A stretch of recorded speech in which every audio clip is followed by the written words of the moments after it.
하나님의 절대적인 은혜로 저는 조용기 목사님을 만났습니다. 제 인생 가운데서 가장 획기적인 변화, 정말 절대적인 은혜였습니다. 그래서 조용기 목사님을 만나서 참 제가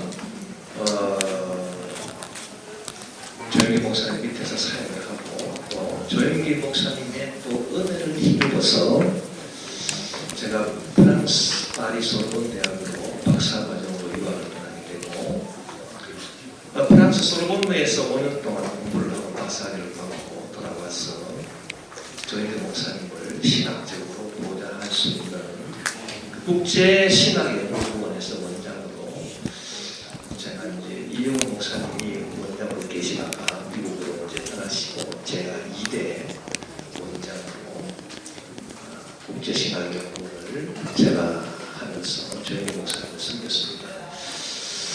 지금도 생각하면 그것이 하나님의 뜻인 거예요. 제가 지금도 기도원에 가면은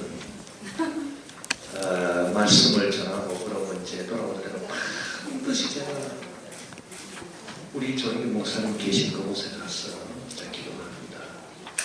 목사님의 삼중 축복, 영혼이 잘된 같이 범사에 잘되고 생명의 풍성, 그 다음에 오중복, 중생의 복음, 성령 충만의 복음, 신리의 복음, 축복의 복음, 죄인의 복음, 그 다음에 4차원의 영성, 꿈, 믿음, 생각, 언어, 이것을 제가 온 세계에 전파하겠습니다. 아멘. 기도를 하고 내려오는데 제가 국제신학연구원장으로 있을 때 제가 이 4차원의 영성에 대해서 제가 관심이 많아가지고 제가 조용기 목사님한테 단독적으로 한번 여쭈어 보았습니다.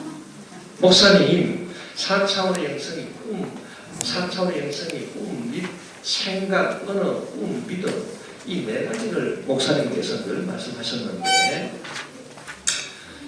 그 중에 제일 중요한 게 뭡니까? 저는 그 질문을 조용기 목사님한테 드릴 때 제 속에는 답이 딱 정해져 있었습니다. 생각이다, 생각. 사람이 생각이 어떠하면 그 위인이 그러하기 때문에 생각이 제일 중요하지. 저 나름대로 답을 딱 정해놓고요.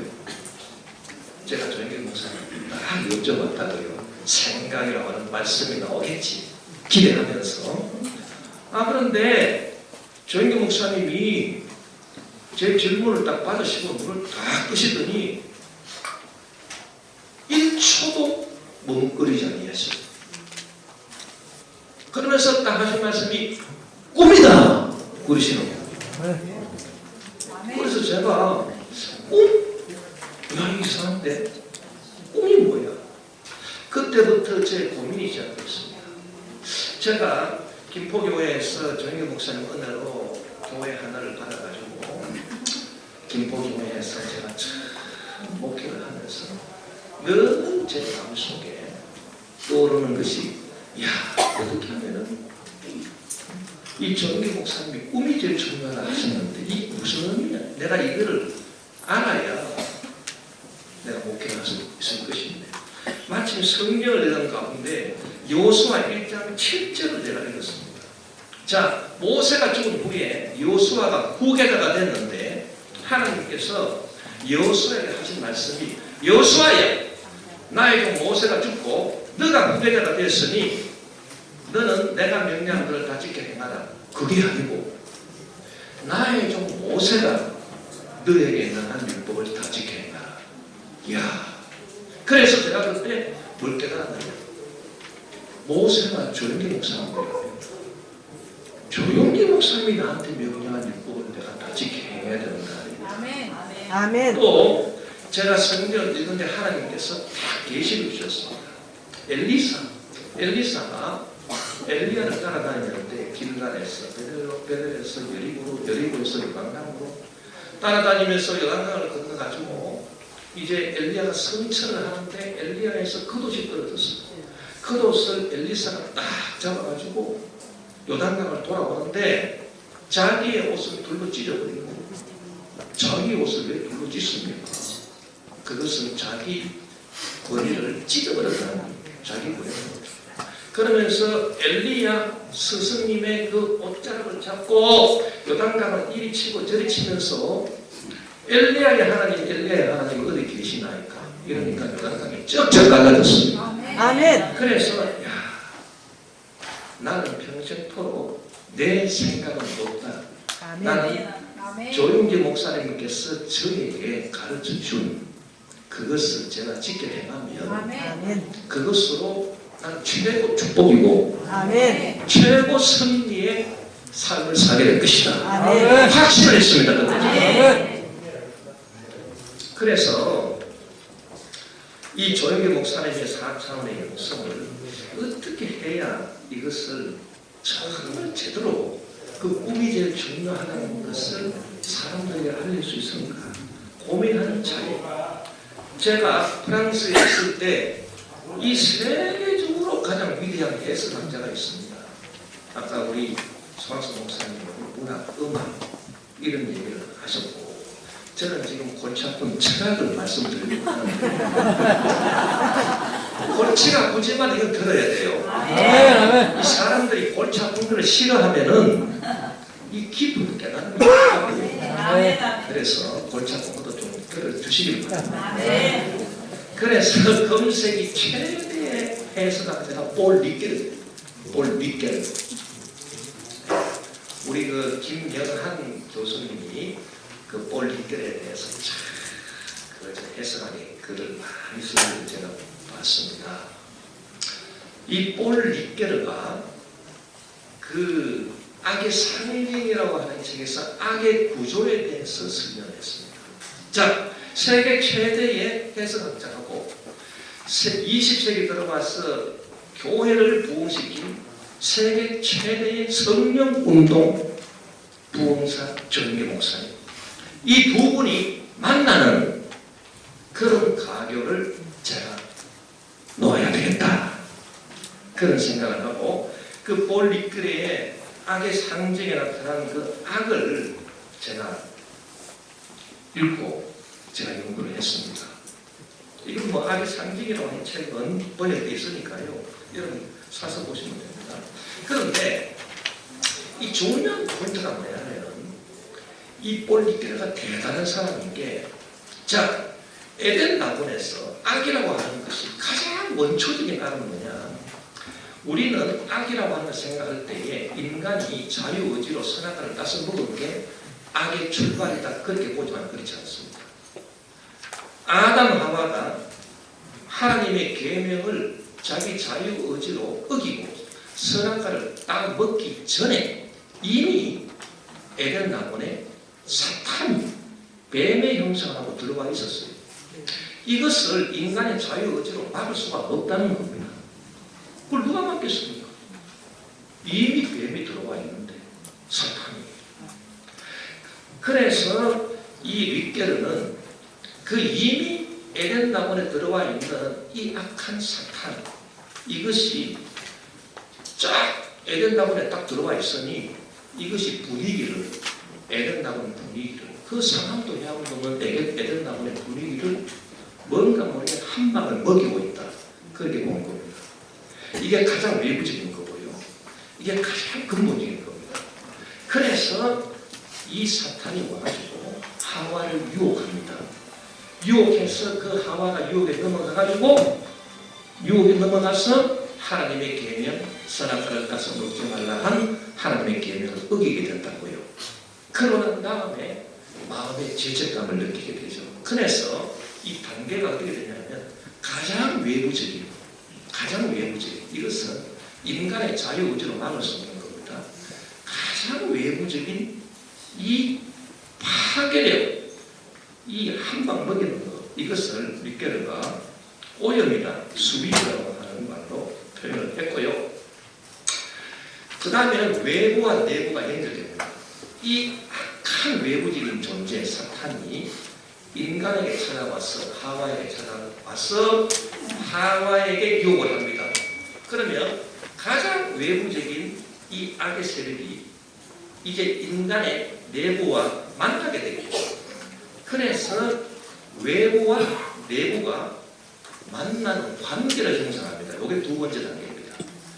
여기서 죄가 나오게 되는 겁니다.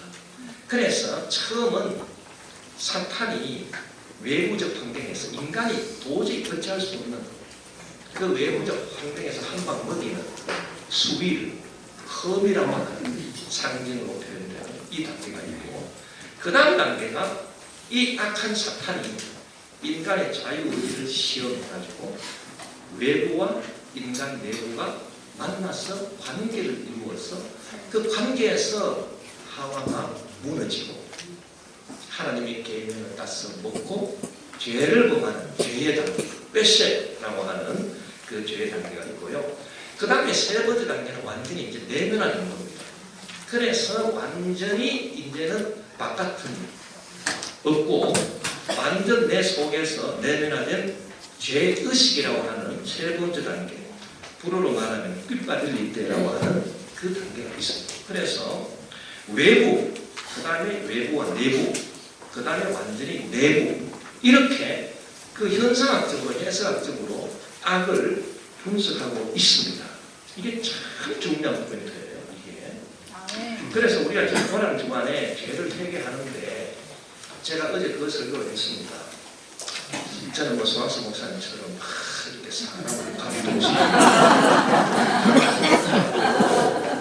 자꾸 저는 논쟁을 하려고 하기 때문에 저는 하는데 이 고난 주간에 사람이 회개하는 것만으로 충분하지 않다. 악이 다 사라지지 않는다.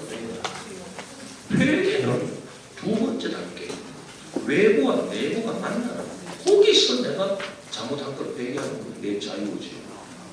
그러나 이미 사탄이 들어와 있는 그거는 어찌할 수 없잖아요. 그것은 주 예수 이름으로 내쫓아야 한다. 그래가지고 회개만 해서 되는 게 아니고 나셔리 예수 이름으로 하면 이 더러운 귀신아 내 마음속에 들어와서 참 죄짓게 하고 나를 죄죄로 유혹하는 이 귀신 마귀 사탄들아, 주 예수 이름으로 나를 놓고 떠나가라. 그래서 귀신 쫓는 거 마귀 쫓는 거하고 같이 해야 완벽한 악이 사라지게 됩니다. 자, 거기서 읽겠습니다. 그래서요, 이 외부적인 것, 외부적인 것이 가장 첫 번째 영향을 미치는 거예요. 이게. 그리고 윗결과 분석하는 걸 보면, 야, 이분은요 정말 탁월해요, 탁월해. 대단한 분이에요. 그래서 뭐 미국 시카고 대학에서 초청해가지고 원래 프랑스에서 어떤 그 사상이 나오잖아요. 여기 미국으로 갑니다. 미국에서 시장만 됩니다. 그래서 세계적으로 터져요. 원래 사상 흐름이 그렇다고. 지금 우리나라 뭐 포스트 모더니즘, 뭐 종교다원주의, 뭐 차별 차이의 존재론 이런 것도 있잖아요. 전부 다 프랑스에서 나와가지고 미국으로 가가지고 미국에서 세계 시장만 됩니다. 그런데 이 폴리케라가 분석하는 것은 이 가장 외부적인 이 힘이 이 두 번째 단계, 외부와 내면의 단계, 즉 죄를 범하는 단계, 여기서도 작용이 된다는 겁니다. 그게 뭐냐면, 자, 이런 겁니다. 죄를 내가 안 지으려고 해도 어찌할 수 없이 지을 수밖에 없다는 거 있죠. 예를 들면 구조학입니다. 구조학. 여러분, 구조적인 죄라고 하는 것은 내가 죄를 안 지으려고 해도 어쩔 수 없어. 자, 내가 안 하려고 해도, 내 자유 의지로 안 하려고 해도 어쩔 수 없다. 요게 무슨 성격이냐? 요게 가장 외부적인, 내가 막을 수 없이 사탄이 들어와 있는 그 성격이라고 그 말인 것입니다. 이해가 되십니까? 네. 그래가지고 이 두 번째 단계, 사람이 자유의지로, 자기 자유의지로 죄를 짓는 것 같지만, 그러나 자기 자유의지로 아무리 죄를 안 지으려고 해도 죄를 지을 수밖에 없어. 그 특징이 이 두 번째 단계, 죄를 짓는 그 단계인데, 그 두 번째 특징이요, 어찌할 수 없이 죄를 범할 수밖에 없는 이 강제성, 이 악의 강제성, 이것이 어디서 오냐? 이것이 처음 단계, 외부에서 딱 주어진 그 사탄에 의해서 오는 겁니다. 그래서 우리가 구약 성경을 보면은 이스라엘이, 자, 민족적으로 짓는 죄 있잖아요. 이스라엘이 민족적으로 짓는 죄는 그 이스라엘 개인 한 사람 한 사람이 자기가 아무리 안 지은가 해도 지을 수밖에 없는 거. 그런 민족적인 죄라든지 안 그러면은 제가 여기 이제 적어놨습니다만 자세히 읽어보면 자기가 어쩔 수 없이 지을 수밖에 없는 게 유전되는 원죄 같은 거. 그건 자기 의지하고 상관없잖아요. 자기 자유 의지하고 상관없이 주어진 거 아닙니까? 이런 것들이 첫 번째 그러니까 외부에서 한방 들어온 요것에 영향을 받는 거다. 그래서 계속 그 영향이 옵니다. 자, 세 번째 단계 완전 죄의식. 이 죄의식의 단계는 외부적인 것이 하나도 없지 않습니까? 그래서 완전 내면화된 건데 이것은 사람에 따라서 차이가 있습니다. 내면 상태에 따라서. 그런데 이 내면 상태에서도 무슨 특징이 들어와 있느냐. 가장 첫 번째 이 외부에서 들어온 악을 먹이는 악을 때려버리는 이 특징이 가장 내면적인 죄의식의 단계에도 들어와 있다는 겁니다. 윗계르가 분석하는 것은. 그게 뭐냐? 사도 바울이 로마서 7장에서 고백하는 것입니다. 자기 내면에 큰 고민이 있다. 내가 원하는 바 선을 행하지 아니하고 원치 아니하는 바 악을 만도다. 노예의 의지다. 그래서 자기가 아무리 내면적으로 원한다 해도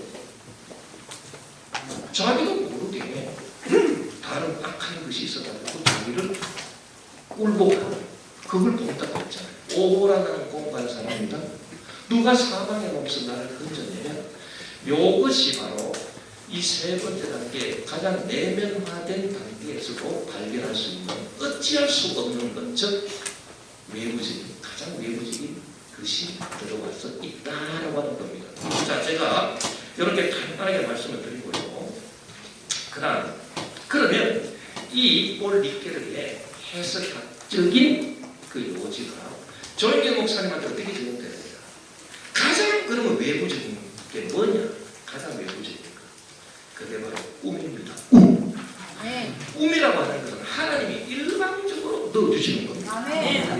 가장 외부적인 겁니다. 내가 꿈을 받겠다고 해서 꿈을 받는 게 아니라 조영계 목사님이 4차원 영성에서 말하는 꿈이라고 하는 것은 하나님이 아우라하고 불렀을 때 말씀과 같이 오는 겁니다. 너는 너의 본토 아비 집을 떠나가지고 내가 너희 지시한 땅으로 가라. 오늘 뜬금없이 그냥 돌려온 거예요. 이거는 아브라함이 받겠습니다 해서 받은 게 아닙니다. 가장 외부적인 것입니다. 그래서 꿈이 팍 들어왔습니다. 자, 가장 외부적인 이 악을 제거를 해야 완벽한 구원이 이루어지기 때문에 우리의 자유의지로 구원 못 받습니다. 우리의 자유의지로 구원 못 받고 구원자가 와야 됩니다. 그분이 예수 그리스도입니다. 그래서 창세기 3장 15절에 보면은 사탄은 예수님의 발꿈치를 상하겠지만 예수님은 너의 정수를 깨뜨릴 것이다. 그러면 왜 예수 그리스도가 와야 우리가 구원이 되느냐? 예수 그리스도는 하나님의 아들로서 외부자예요. 외부자. 우리와 관계가 없는 외부자였어요. 예수 그리스도는. 왜 오셔야 되느냐? 이 가장 외부적인 악, 이 사탄이 에덴 나무에 들어와가지고 아담 하와를 그 다음으로 유혹하잖아요. 이 사탄을 내려잡고서는 절대 완벽한 구원이 이루어지지 않기 때문에 예수 그리스도가 와야 되는 것입니다. 외부자 예수 그리스도가 와가지고 사탄의 정수를 깨뜨려주는 것입니다. 그래 완벽한 구원이 이루어집니다. 만약에 악의 그는 출발이 인간의 자유의지로 선악과를 따먹은 그것이 악의 그는 출발이라면 구원받는 것도 예수 그리스도가 필요 없어요. 내가 자유의지로 회개하고 하나님 계명을 지키면 돼. 이제는 그게 바로 예수 그리스도가 빠진 구약의 유대사상입니다. 율법사상입니다. 그러나 우리 기독교는 그걸 믿지 않습니다. 우리 기독교는 예수 그리스도 아니면 구원을 받을 수가 없다. 왜 예수 그리스도 와야 되느냐?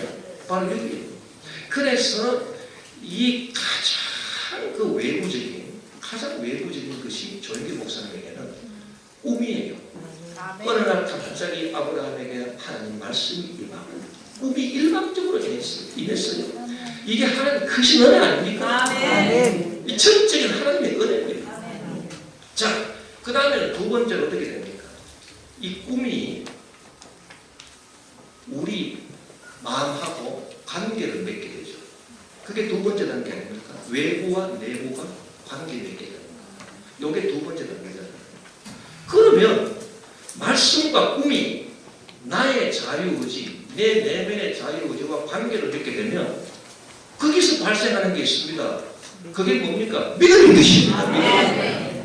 믿음은 하나님 말씀을 내가 받아들이는 거고 하나님이 성령으로 주신 꿈을 내가 받아들이는 거 아닙니까? 그래서 꿈이 먼저고 그 다음에 믿음이 오는 것입니다. 그 다음에 그거는 완전 내면화된 것, 세 번째 단계 아닙니까?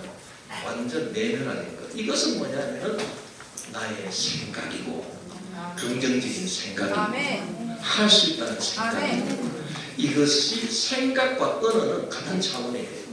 언어 철학에 보면 길게 설명 안 드립니다. 그래서 이 생각과 언어가 이 두 가지가 완전 내면화된 것으로서 자리 잡고 있다. 그래서 조영기 목사님의 4차원의 요소는 그 다음 믿음, 그 다음에 생각과 언어 이렇게 세 부분으로 나누어진다라고 하는 것입니다. 그래서 이것이 아주 이제 중요한 것이고, 자, 중요한 포인트가 있습니다. 이 힘의 흐름입니다. 힘의 흐름이라고 하는 것이 이렇게 외부, 그 다음에 외부, 내부의 관계, 그 다음에 내부 이렇게 흘러오는 것이기 때문에 역방향은 허락되지 않습니다. 자, 우리가 이렇게 그 지금 세계교회를 보면 이 긍정적인 생각을 강조를 해가지고 너 긍정적으로 생각해. 무조건 잘 된다고 생각해. 그러면 믿음도 생기고 하나님이 기적도 베풀어줄 거냐. 이것은 잘못된 생각입니다. 왜? 자, 흐름을 보십시오. 꿈에서 하나님이 주신 꿈에서 말씀에서 믿음이 생기고 그 믿음에서 긍정적인 생각과 언어가 나오는 것이 거꾸로 올라가는 게 아닙니다. 긍정적인 생각, 긍정적인 말을 한다고 해서 믿음이 거꾸로 생기고 거꾸로 올라가서 꿈이 생기고 기적이 일어나는 거, 하나님 역사가 나타나는 거 그거 아니에요. 그래서 우리가 조엘 오스틴 류의 아주 그런 그 심리주의적인 그런 신앙 이것을 우리가 경계할 필요가 있다라고 하는 것을 우리가 알아야 되는 것입니다. 그래서 이 오순절 전통주의자 조영기 목사님과 소위 말하는 그 오순절 안에 the movement of word of faith movement라든지 케네스 헤긴이라든지 그 다음에 누굽니까? 캐드린 콜만 같은 그런 분들하고는 다르다.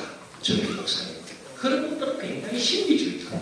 심리주의라고 하는 것은 심리적인 것, 즉 생각이나 언어, 심리적인 것에서 거꾸로 올라가가지고 뭔가 믿음이나 기적을 말하는 것이고 하나님의 역사를.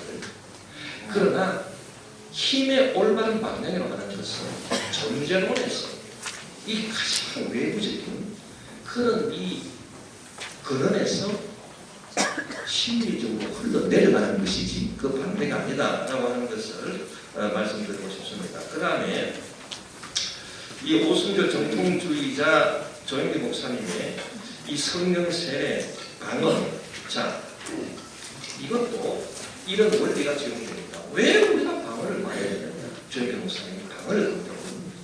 오순절 정통주의는 뭐 쓰러뜨리고 넘어지고 현상, 그 다음에 뭐 은사 이런 게 나타나는 게 아니고 그것도 중요하지만 그건 2차적인 거고 1차적인 것은 성령 세례하고 방언을 말하는 겁니다. 왜 방언을 말하는 게 그렇게 중요하냐? 이것도 우리가 이 윗견의 해석학적 구조를 따라서 우리가 살펴볼 수 있는데, 자, 언어가 크게 말하는 세 가지입니다. 언어가.